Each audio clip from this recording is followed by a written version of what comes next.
Les abeilles ont beaucoup à nous dire.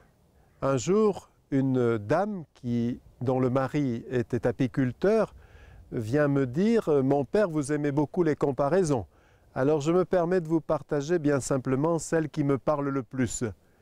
J'avoue que j'ai épousé la passion de mon mari pour les abeilles. Et je me dis que Dieu agit avec nous comme nous agissons avec nos abeilles. Nos abeilles, nous les aimons, nous veillons sur elles, nous les protégeons, nous les nourrissons même. En hiver, nous leur portons des provisions de sucre pour qu'elles atteignent le printemps sans encombre. Au printemps, nous les déplaçons pour qu'elles puissent butiner les meilleures fleurs. Nous les protégeons autant que nous pouvons de toutes les maladies, de tous les prédateurs qui les guettent. Dieu est de même notre providence. Il veille sur nous. Bien sûr, il n'est pas un magicien. Nous-mêmes, nos abeilles, nous ne pouvons pas les défendre de tout. Mais nous veillons sur elles, et c'est vrai. Dieu peut même répondre à ce genre de prière, puisqu'il a aussi le sens de l'humour. Abeille qui n'a pas le bourdon, en cherche un pour lune de miel. Les chercheurs ont justement découvert que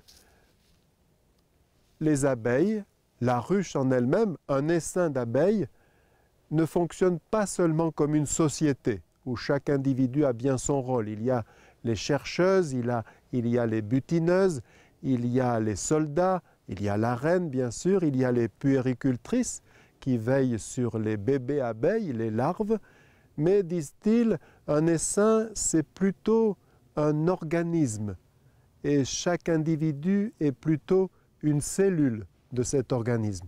Et du coup, cela nous fait savourer l'image de Saint Paul à propos de l'Église. L'Église n'est pas seulement le peuple de Dieu, la famille de Dieu, une société bien organisée avec une hiérarchie, mais un corps vivant, le corps du Christ. Et chaque disciple du Christ est comme une cellule. Et si une cellule dysfonctionne, c'est tout le corps qui en pâtit. La comparaison serait parfaite si, par le plus grand des miracles, un jour, un apiculteur pouvait devenir abeille, de façon à apprendre le langage abeille pour dire à toutes les abeilles de quel amour elles sont aimées, donner sa vie pour que les abeilles puissent devenir elles-mêmes apicultrices. Dieu s'est fait homme pour que les hommes puissent devenir Dieu. On comprend avec cette belle comparaison que le Père Löwe lui-même l'est emprunté. Un jour, le Père Löwe a dit « N'imaginez pas que vous pourrez découvrir Dieu à la manière de l'araignée qui tire tout d'elle-même pour faire sa toile. » Certains pensent en effet qu'il suffit de chercher en soi pour trouver Dieu.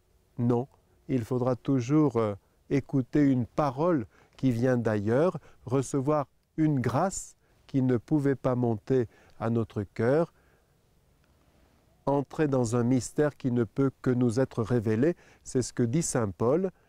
Ce mystère caché depuis la fondation du monde ne pouvait pas monter au cœur de l'homme. Ce qui n'est pas monté à l'intelligence de l'homme, Dieu l'a maintenant révélé.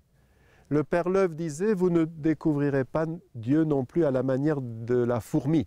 La fourmi, elle récupère, elle entasse, elle s'encombre de tout et de n'importe quoi, n'importe comment. Nous ne découvrirons Dieu qu'avec du discernement, en nous orientant. Tout ne conduit pas à Dieu, il y a même des choses qui nous détournent de Dieu. Et le Père Löwe concluait, l'araignée et la fourmi ne sont donc pas des bons exemples, mais on découvrira Dieu à la manière des abeilles qui butinent sur chaque fleur le meilleur nectar.